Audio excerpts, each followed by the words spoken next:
tips and hacks to help you design your life and your home your way. I'm Denise Joy, an interior designer, a space curator, 26-year college professor, and I'm the founder of Learning to Live Abroad, where I share my step-by-step progress to retire and move abroad, along with information to help women just like you achieve their move abroad dreams. Today's episode, we're going to be talking about how to create an outdoor sanctuary. I Week 3, where I've been focusing on sharing information and fit their homes with things that really are unique personality and their design style. Today's episode is going to help you do that, absolutely do that, but in your outdoor space. Now, a little bit of housekeeping. If you're new to my channel, be sure to hit subscribe and hit the notification bell and hit the like button. And also, when you get a chance, share this video once it becomes a video after the live is over. Drop your comments, your questions. I love the community that we've built here. Every comment that you leave or something, your own insight, it's helping someone else. I love that about this channel. Remember, I have encouraged you to declare April as the month of Do You Boo. That just means you're going to design your home your way. Everything I'm suggesting is really centered around my principle of custom on a budget. That simply means that you're going to look at a space in your home and you're going to imagine what could you DIY, whether you know how to DIY or you could learn how to DIY that. You're also going to reuse, you're going to repurpose things, and then you're going to purchase sustainability. So we are off the trends track. No more follow every single trend. You are really going to center your design style and aesthetic in do you, boo, do you. So here in the US, spring began March 20th. So we're about a month in. Gardeners like myself, we're starting to plant. Hey, what's up, everybody? Thanks for joining me live today. Gardeners like myself, we're starting to plant our cold tolerant plants. We're thinking about our first outdoor gathering of the season. But today, let's talk about how do we actually also think about our outdoor space as a sanctuary just for you. Of course, other people are going to enjoy what you do in that space, but I want you to really begin to think about, outdoor spaces, how they can serve you in your joy care. That's just a little riff on self-care, centering things that lift up and replenish your sense of joy, that wellspring from deep within you. When I moved into my current home, I purchased it. The backyard, the outdoor space was a hodgepodge of gravel and a bit of grass that always turned into mud when it rained. It clearly needed a retaining wall. I clearly needed some type of a safe, hard surface. Hey, what's up, everybody? Thanks so much for joining me live. Let me know where you're watching from. Drop your state, shout your state out. Let me know any questions you might have while we're here. I was either brave or I was foolish because when I purchased this home, I took on redesigning the indoors and the outdoors, literally entire space. Hey, Catherine, what's up? What's up? Peace and blessings. Appreciate you joining me live. It's great to have your energy here on the show. Now, I have a side porch also. My side porch was previously just like a utilitarian entrance, right? But I did turn it into a spot where you could go out there, you could sit, you could read, you could have a mini kitchen garden. I installed some pots that would rest on the railing so I could have my herbs and things out there. I just was out there yesterday snipping out my green onions. Hey, New Orleans, yes. All right, my part of my family is in the New Orleans area as well. Love that. I also did a remodel of a client. I flew out there to New Orleans. That was a really fun project to work on. So although my backyard received a new slab of concrete, a retaining wall with weeping holes to make it a clean slate, I also paid some attention to my side porch. Question: what are you longing for in your outdoor space? This is a great question to ask yourself. What are you longing for? That's another way to phrase, what would you like out there? What are you longing for? That's asking you to really check in with your own soul, your own deep sense, and your own deep recognition of what you really do need. Like centering yourself, valuing and honoring what you know you need to restore yourself, right? So today I'm going to share ideas. What did you say, Catherine?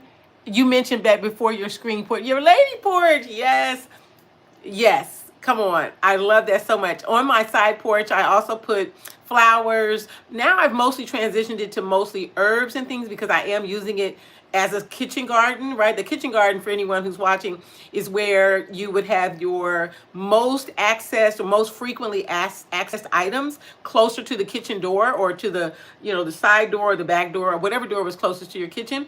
So I have turned my side porch into that. I have arugula growing there, some lettuce, my herbs, my chives, my rosemary, my spring onions. Again, things that I'm going to use a lot of. My parsley, things like that, so that I can get access to those quickly. Because I use that all the time in the months where I'm eating from that part of my garden.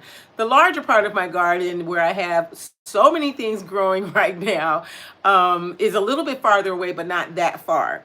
So again, what are you longing for in your outdoor space? Ask this very critical, meaningful, rich, deep, resonating question. And today I'm going I put together a couple of things. I think I have about 10 tips, but I'm going to share some ideas that you can create using that custom on a budget principle, and add in some of that good old DIY sweat equity to elevate your outdoor space and turn it from functional to fabulosity. All right, so let's dive in. So at the basis, comfortable outdoor spaces have privacy, they have both sun and shade available, comfortable seating, and greenery. Okay. And this doesn't always have to be like green grass, but you can have even green plants. You can have things growing in pots.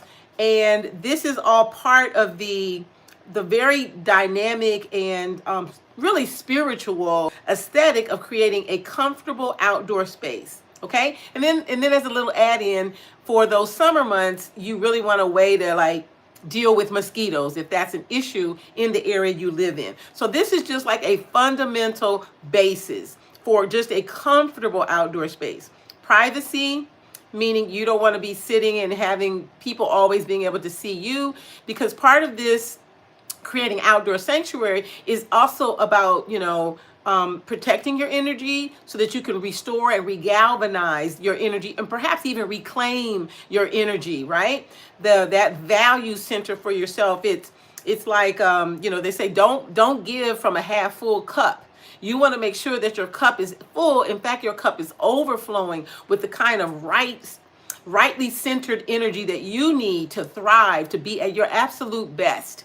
So once you have these basic elements in place, now I want you to begin to think really outside of the box, and explore how your space can further become a sanctuary for you.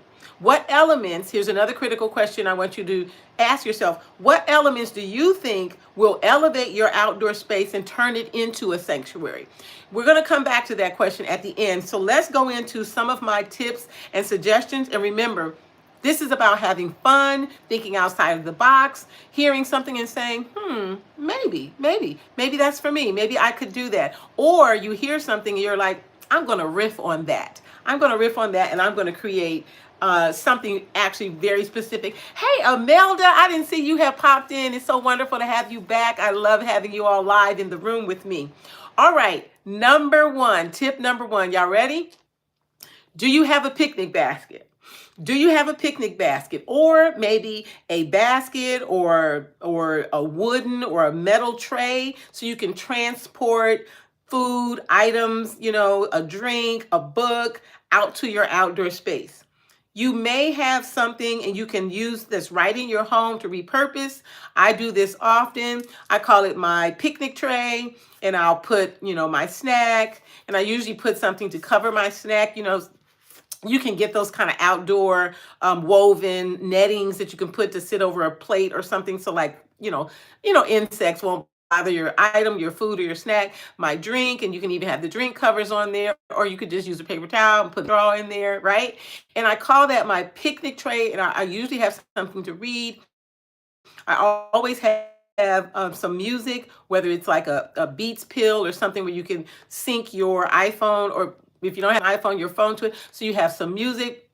And I love to go out in my backyard, even my side yard space, side porch, and create this picnic moment just for me to restore. And I often take pictures. I've posted quite a few over the past couple of years since I got my outdoor space just right, where I'm enjoying my picnic out there. I even have an iPad. I'll take and have my outdoor internet sync so I can watch a movie out there and have movie afternoon.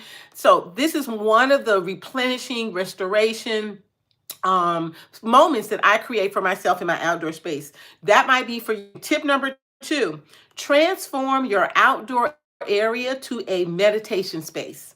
You could use a blanket. You could use a yoga mat. You could even burn some incense if that's your thing. Palo Santo or sage if that's your thing, in a small bowl. And you can go outdoors and have your morning meditation. If you don't meditate in the morning, if you want to pray in addition to meditate, do those together. But do it in your outdoor space. I'm even like sitting up like I'm ready to meditate. Come on with my fingers and my om, and just centering that energy, regalvanizing. If you do a more traditional type prayer, do that outside, right? They're really out there in the grand space that, a higher entity has created for all of us to enjoy. Whatever you call that entity, okay? Call it by the name in which it is important and valuable to you. God, which I can frequently invoke myself, but be out there in that space. That's tip number 2. Transform it into a meditation, a prayer area. Number 3, a grounding area. This is important if you have grass, green grass available to you. Grounding is a practice that now has scientific data backing it up to show that spending time outdoors touching the earth, the electromagnetic field of the earth and the soil, can be very beneficial to your health, both physically and your mental health and your well-being. You want to touch the earth with bare feet and bare hands. I do a lot of grounding work when I'm gardening or just taking care of my lawn, particularly in the backyard. Because I mow my own lawn, it's just big enough. I can still do that, and I enjoy doing it. I like the physical activity of it. And once I finish mowing the lawn, I usually take my shoes off, and then I do the rest of my gardening, taking care of my garden beds barefoot, because it's a way for me to easily and effortlessly get some grounding work in without like going out there. But you can do typical moments like 10 minutes of grounding work, 15 minutes of grounding work. You can combine your grounding work with some affirmation expression if that's something that you're accustomed to. If not, you can look up what it means to do affirmation expression as a way to center yourself and to really posture yourself saturated in this space of affirming that which you already have, that which you are made of. Like, I am confident, right? I am brave. I am courageous. I am living the life of my dreams. I am living the life that I have co-created, etc., etc., etc. So that's tip number 3. Create a grounding area. Now, if you have pets, you want to make sure that your grounding area is off limits to your pets. The last thing you want to do is walking in your grounding area and some pet what is over there. So make sure that if you're going to do this and you have pets, you really take great care of your grounding space. Tip number 4, foot soaking. Any kind of, if you do home self-care where you like your physical care, like I do my own. I just had a day yesterday. I did my hair, washed and retwisted my hair. I did a little bit of dyeing, want to just get my little scraggly grays together. I did my manicure. I did my pedicure. I chose to do them indoors because I had been outside all morning doing literal gardening, but you could do that kind of work outside. You could do like your foot soaking area. You could do your Epsom salt and all that and set it up. And you could just do that kind of a practice, taking it outdoors. Make sure you use that beneficial magnesium in your Epsom salt. You can do this outdoors on a sunny day. And then you also are getting some sunbathing in for that vitamin D, right? I know as a person who has this beautiful, powerful melanated skin, it is more difficult for me to get adequate amounts of vitamin D. So as much time as I can spend outdoors in the, in the months where we have longer time of sun. Hey everybody, thanks for joining me live for this episode of Design Love. Get outside. So you can do those types of things yourself. I know more and more people, and particularly around this time. Hey, little Mac, what's up? What's up? Welcome back. We're doing more things on our own. That doesn't mean that, oh, I don't have the cash or the income. It's meaning that I actually take great pleasure in caring for myself. I absolutely love to shower attention in my own care. As you know, thankful for cosmology skills. You do your self-care, right? It is costly every now and again. Yes, I totally agree, Catherine. I watched my mom. Certainly y'all have heard my story. We grew up, pretty on the poor side of things. I lived in 13 different apartments from the time I was born until I was 17. So my mom was always doing her own cosmology. My aunt was a beautician, worked as a trained beautician, so I was able to observe her. My mom had the most gorgeous nails, and they were always laid, and she always did them herself. I mean, foot scrubs, all of that, y'all. Foot soaks. So it was literally in our family. My mom did me and my sister, she did our hair, from, I'm talking cornrows to braids to them. When we did back at that time have, what do you call those things? Relaxers. She did all of it. So yes, it was because it was costly and we were not well off, or we, literally were poor.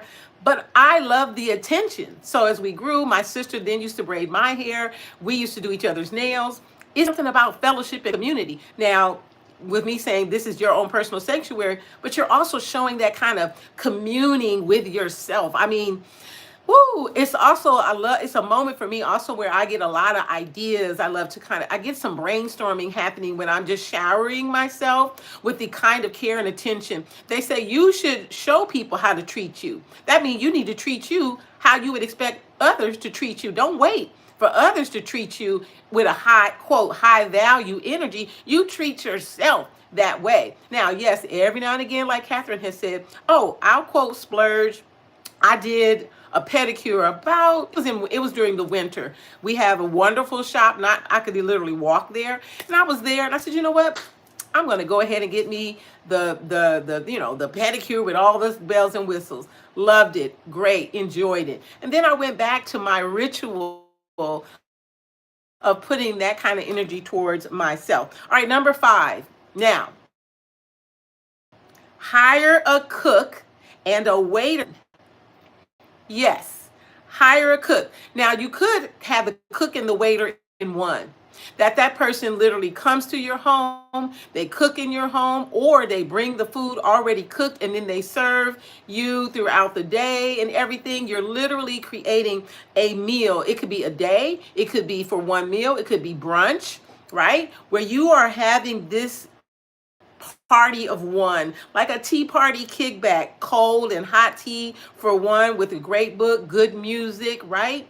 And this is maybe a little more extravagant, but I think it's something that could be very restorative, particularly if you don't cook. Or let's flip this. You could hire a chef to come in and show you how to make a meal. And you're doing that in your own space, in your own home. You're learning something, you're up-leveling your notch. Like, for example, I have been trying to make what they call a ginger bug. A ginger bug is a base where you begin to make like fermented sodas. And I have been trying. Now, I didn't hire someone to help me, but I watched so many videos, hours and hours studying, learning, and trying. And I just made my most successful ginger bug yesterday. So I'm already making my first hibiscus soda. I can't wait. I can't wait.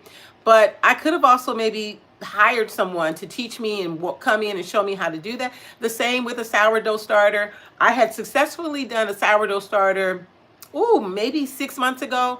Then it failed. I did something wrong. I couldn't figure it out. Then I abandoned the whole thing. But I really, really, really wanted to learn how to do it. So then I picked it back up. Again, you could hire someone to come in and show you these things for one day.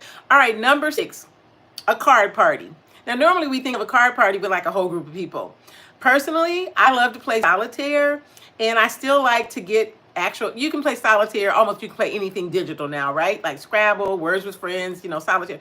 But every now and again, I love to just get a deck of cards, set that thing up, and boom, it's so much fun. It's really so much fun. So have a card party with yourself. If you are, imbibe in alcoholic beverages, have your favorite beer, your hard cider, whatever that may be. Get your deck of cards out, pop some popcorn, get you some kombucha, and enjoy a card party for one. Is something so powerful in that engagement, the mental engagement, right?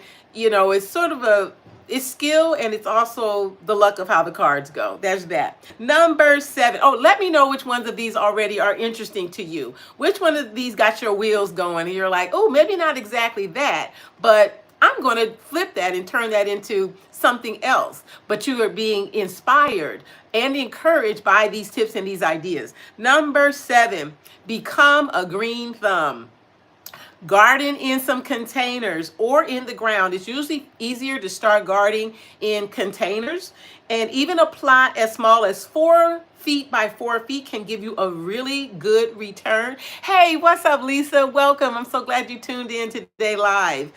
Make sure you go by, when it becomes a video, go back and watch the first 7 tips, what we're focusing on. This sense of creating a sanctuary that helps you to replenish and refuel your joy care, your joy center. So become number 7, become a green thumb.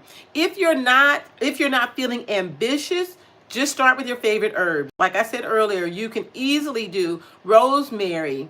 Oh yes, Amanda, yes, grounding. Woo! Yes, I did some great grounding yesterday when I was gardening. It just, for me, I know what a difference it makes for me. And remember, not everything is for every person. If grounding isn't for you, if it doesn't work for you, oh, come on, Lisa, yes, then don't do the grounding, right? If gardening is not your thing, then don't do the gardening.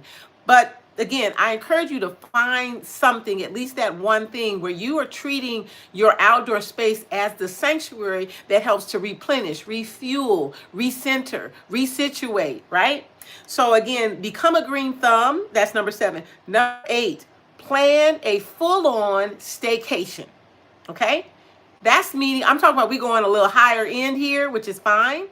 Order a mobile massage. That's where your masseuse comes to your home with their table, and you can even have your massage outdoors, in your outdoor space. Back to what I said earlier, that's where that privacy factor comes in. Again, if you don't have the space to accommodate this, then you might have to tweak this. Maybe you do your mobile massage indoors, and then you flip it to your outdoor space. Follow up your mobile massage with a delivered catered lunch with wine, if that's what your imbibe of choice is, or kombucha, or whatever that may be. Ginger tea, ginger drinks. Be sure to light your tiki torches with some citronella to keep any mosquitoes or gnats away. So this is planning a full-on staycation moment in your own home, in your outdoor space, right? This is about recentering yourself, okay? Number 9, flower gardening, okay? That's in ground and in containers. I redesigned my entire outdoors. I actually dug and installed all of my outdoor my flower garden areas, and also created and built my raised bed containers, my raised bed platforms for my vegetable gardens. So, but flower gardening is such a happy experience because I plant a balance of both perennials and annuals, because I don't want to spend money every year always having to rebuy certain plants. So my perennials are coming up right now, and I'm just reminded of how much joy and pleasure I get from those plants, also caring for those plants, communing with those plants, just enjoying another, living entity. Plants they have an intelligence, right? They have a living quality to them. They go dormant, and then something happens with the science of the earth's temperature and the sun and water, and the intelligence in the seed or in the bulb says, hey, it's time to grow. And they start growing. I get a lot of joy out of that, watching that. I have my azaleas coming up right now. They're so rich and beautiful, and they're a hot pink, deep hot pink color. Flower gardening is another one of turning your outdoor space into a sanctuary. We got 3 more to go, y'all. Number 10, Replicate something you experienced on a favorite outdoor vacation. Outdoor dining, dinner by candlelight, tiki torches, outdoor music that doesn't disrupt any neighbors. You could use earbuds if necessary. Recreate this highlight moment. If the beach, flowers are beneficial, absolutely. For your pollinators, absolutely. Gosh, I'm growing chamomile this year. God, oh, I'm trying to think. Oh, marigolds, always marigolds, right? as, as a vegetable gardener, marigolds. I also have another plant the bees just love that's always been there near my home. So that's a really great bonus. But number 10, replicate something that you really enjoyed on a favorite outdoor vacation. If you don't have the beach, you can't recreate the beach, but maybe you can do something similar. Number 11, if you have the space, add a water feature to your outdoor space, like make a fun slip and slide, right?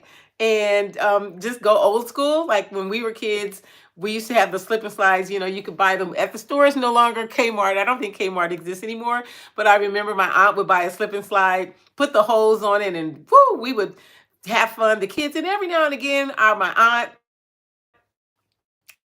and other adults would join us. We always got a great kick out of it. Well, take yourself a little throwback moment and have that water feature, have great fun slip and sliding, doing memories. Maybe you journal about, what you might say or what you might, how you might help to heal that. They say your 5-year-old self or your 6-year-old self, that you're allowing yourself to go back in time. Not a big outdoor person, so you leave the windows open, wind chimes. Yes, get that breeze.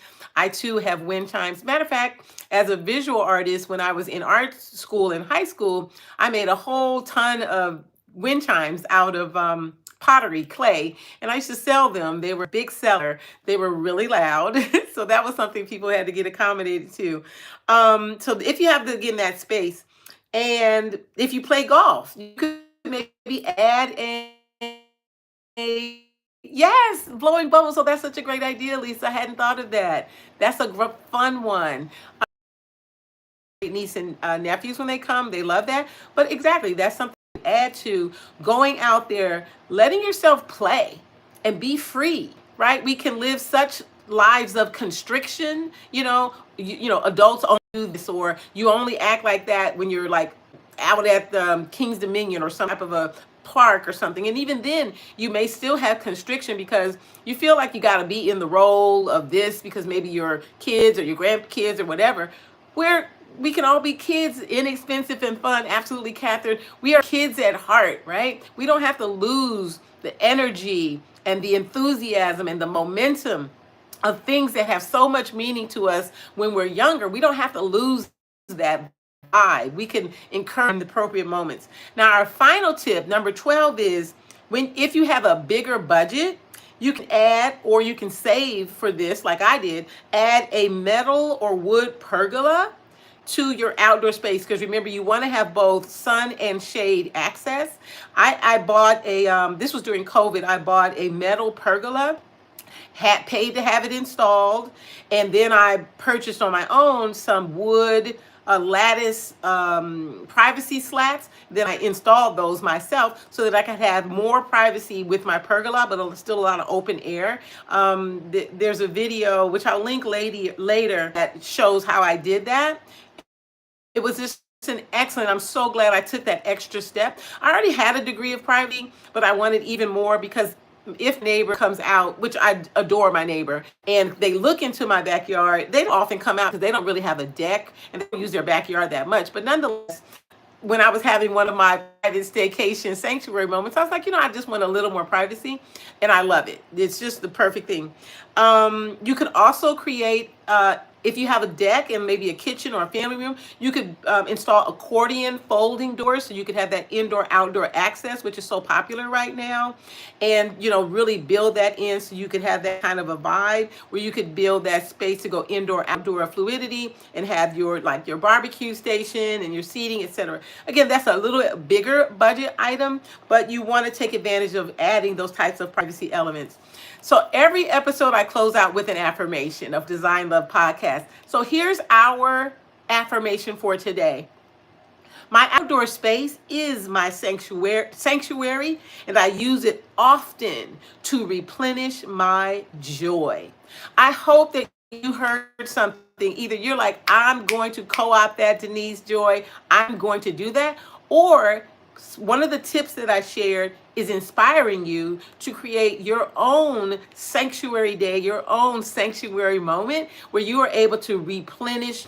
Thank you again for joining me here for Design Love Podcast. Let's talk design. This is where I share my favorite tips and hacks to help you design your life your way. Every Monday and Wednesday at 10 a.m. Eastern Time, Design Love Podcast drops live and then it turns into a video. So if you're watching the video, be sure to shout out your state. Let me know if you have any questions and or comments. Thank you, Little Mac. I'm so glad you love it. I enjoy doing it so much. I get so hyped every morning when it's time to get ready to come to set, and let's get into conversation and community. So again, make sure you drop your state and let me know which one of these tips is an inspiration to you. And let me know what you're going to do to make your outside your own private sanctuary. Thanks so much for joining, everyone. I'll see you all in the next episode.